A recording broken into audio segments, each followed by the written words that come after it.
Public కాలేదన్నారు. ఇప్పుడేమంటారు? లోక్సభలో రాహుల్ గాంధీ ప్రధాని మోడీ లోక్సభకు వస్తారని నేను అనుకోవడం లేదు. ఎందుకంటే మోడీకి సభకు వస్తే నేను నేరుగా వెళ్ళి ఆయనకు నరవణే రాసిన పుస్తకాన్ని ఇస్తాను. తద్వారా ఆ పుస్తకాన్ని చదివి మోడీ నిజాలను తెలుసుకుంటారు. ఆర్మీ మాజీ చీఫ్ జనరల్ నరవణే రాసిన బుక్ లదాఖ్లో జరిగిన ఘటనను వివరిస్తుంది. దీనికి ముఖ్యంగా దేశంలోని యువత చదవాలి. కైలాష్ రిడ్జి ప్రాంతంలో చైనా దళాలు వారి ట్యాంకుల మోహరింపు గురించి బుక్లో నరవణే హైలైట్ చేశారు అని బుధవారం లోక్సభ వద్ద ప్రతిపక్ష నేత రాహుల్ గాంధీ అయితే వ్యాఖ్యానించారు. మరి ఇది నరవణే బుక్ పబ్లిష్ కాలేదన్నారు కదా అంటూ ప్రదర్శించారు.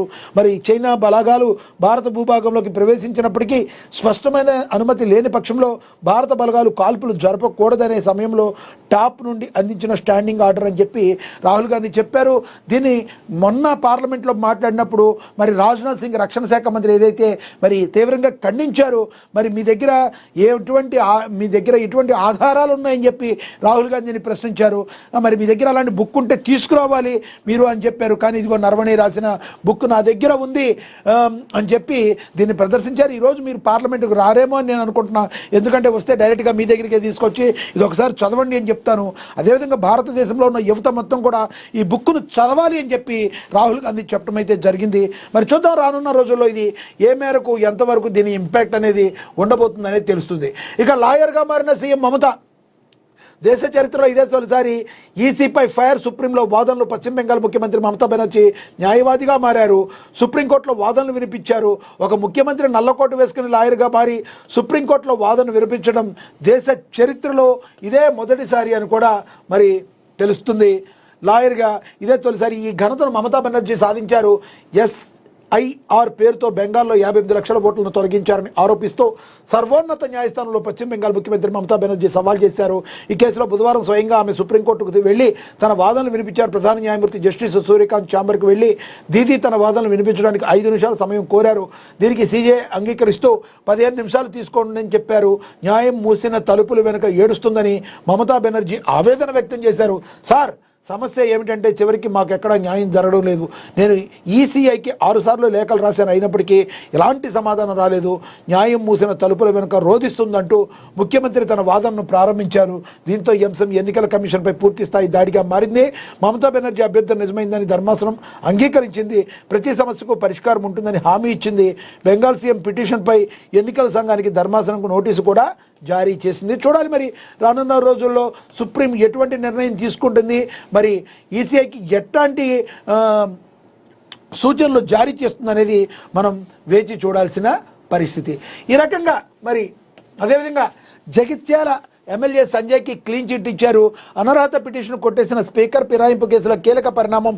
MLA doctor Sanjay Kumar party ఫిరాయింపుల వ్యవహారంలో తెలంగాణ అసెంబ్లీ స్పీకర్ గడ్డం ప్రసాద్ కుమార్ కీలక నిర్ణయం తీసుకున్నారు.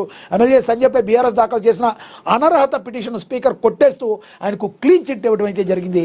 సంజయ్ అయితే చెప్పారు, నేను BRS ఎమ్మెల్యేను మాత్రమే. నేను 5,000 రూపాయలు పార్టీకి సంబంధించి ఇప్పటికీ కూడా నేను కడుతున్నాను. నేను BRS పార్టీ నన్ను ఇంతవరకు సస్పెండ్ చేయలేదు.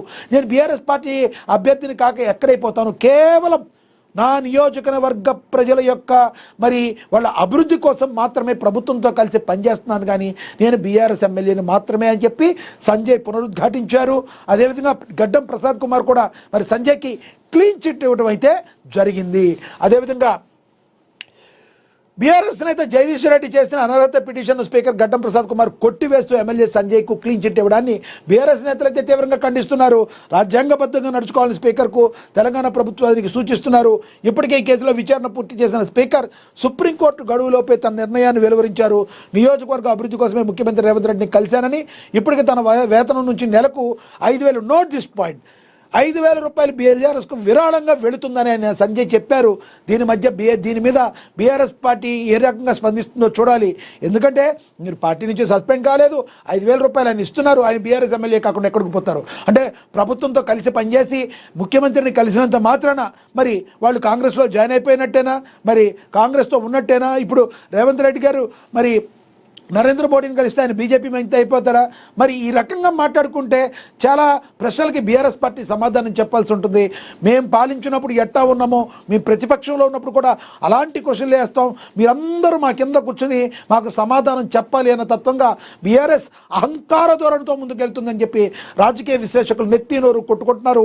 ఈ విషయంలో కూడా బీఆర్ఎస్ గతంలో ఎంతోమంది టీడీపీ ఎమ్మెల్యేలు కావచ్చు, కాంగ్రెస్ ఎమ్మెల్యేలు సంతలో పశువులను కొన్నట్టుగా కొని మీ దగ్గర చేర్చుకున్నప్పుడు మీకు ఇవన్నీ తెలవదా అని చెప్పి సూటిగా వారు ప్రశ్నిస్తున్నారు. వాళ్ళ దగ్గర వీళ్ళకి సమాధానాలు చెప్పడానికి మీ దగ్గర సమాధానాలు లేవని కూడా వాళ్ళు చెప్తున్నారు. మీరు చేశారని పచ్చకామెరల రోకముడితో చూస్తే మీ కళ్ళు అందరికీ కూడా పచ్చగా కనిపించినట్టు మేము కేవలం నియోజకవర్గ ప్రజల కోసమే చేశాను సంజయ్ మరొకసారి పునరుద్ఘాటించడం జరిగింది. మీరేమంటారు? బీఆర్ఎస్ చేస్తున్న ఈ ఆరోపణలో వాస్తవం ఎంత ఉందని మీరు అనుకుంటున్నారు? కామెంట్ బాక్స్లో కామెంట్ అయితే చేయండి. ఇక అదేవిధంగా సినీ పరిశ్రమకు కేంద్రంగా హైదరాబాద్ సమాజం కోసం కళల ద్వారా జీవితాన్ని త్యాగం చేసిన మహానుభావుడు గద్దర్ ఫిల్మ్ అవార్డుల జ్యూరీ సభ్యుల సమావేశంలో డిప్యూటీ సీఎం భట్టి విక్రమార్క పాల్గొన్నారని కూడా ప్రచురించారు. ఇక అదేవిధంగా హైదరాబాద్ మెట్రోపై బిగ్ అప్డేట్. మరి హైదరాబాద్ మెట్రో విస్తరణ జరిగితే లక్షలాది మంది నగరవాసులు ట్రాఫిక్ కష్టాలు తీరనున్నాయి. మెట్రో ఫేజ్ 2కు సంబంధించి హైదరాబాద్ మెట్రో రైల్ కార్పొరేషన్ తాజాగా ఓ ప్రకటన విడుదల చేసింది. ఈ ప్రాజెక్టు నిర్మాణానికి 24,269 కోట్లు ఖర్చు అవుతుంది అంచనా వేస్తున్నారు. హైదరాబాద్ మెట్రో ఫేజ్ 2లో భాగంగా కొత్తగా మరో 76.4 కిలోమీటర్ల మేర మెట్రో మార్గాలు ఏర్పాటు కానున్నాయి. ఇక మెట్రో ఫేజ్ 2 నిర్మాణానికి ఇప్పటికే తెలంగాణ సర్కార్ పరిపాలన అనుమతులు మంజూరు చేసింది. అంతేకాకుండా ఈ ప్రాజెక్టుకు సంబంధించిన అన్ని వివరాలతో కూడా రిపోర్ట్ కూడా ఇప్పటికే కేంద్ర ప్రభుత్వానికి పంపించారు. రానున్న రోజుల్లో విశ్వనగరంగా హైదరాబాద్ మారిపోబోతుంది అనడానికి ఇది ఒక ఉదాహరణగా కూడా చెప్పొచ్చు. మరి భారతదేశంలో ఉన్న అన్ని నగరంలో కంటే కూడా తెలంగాణ మంచి బెస్ట్గా కనిపించే విధంగా ఉంది రానున్న రోజు. అందులో హైదరాబాద్ విశ్వనగరంగా తన కీర్తి ప్రతిష్టల్ని ప్రపంచవ్యాప్తంగా చాటి చెప్పడానికి మరి ముందడుగులు వడివడిగా వేస్తుంది. మరి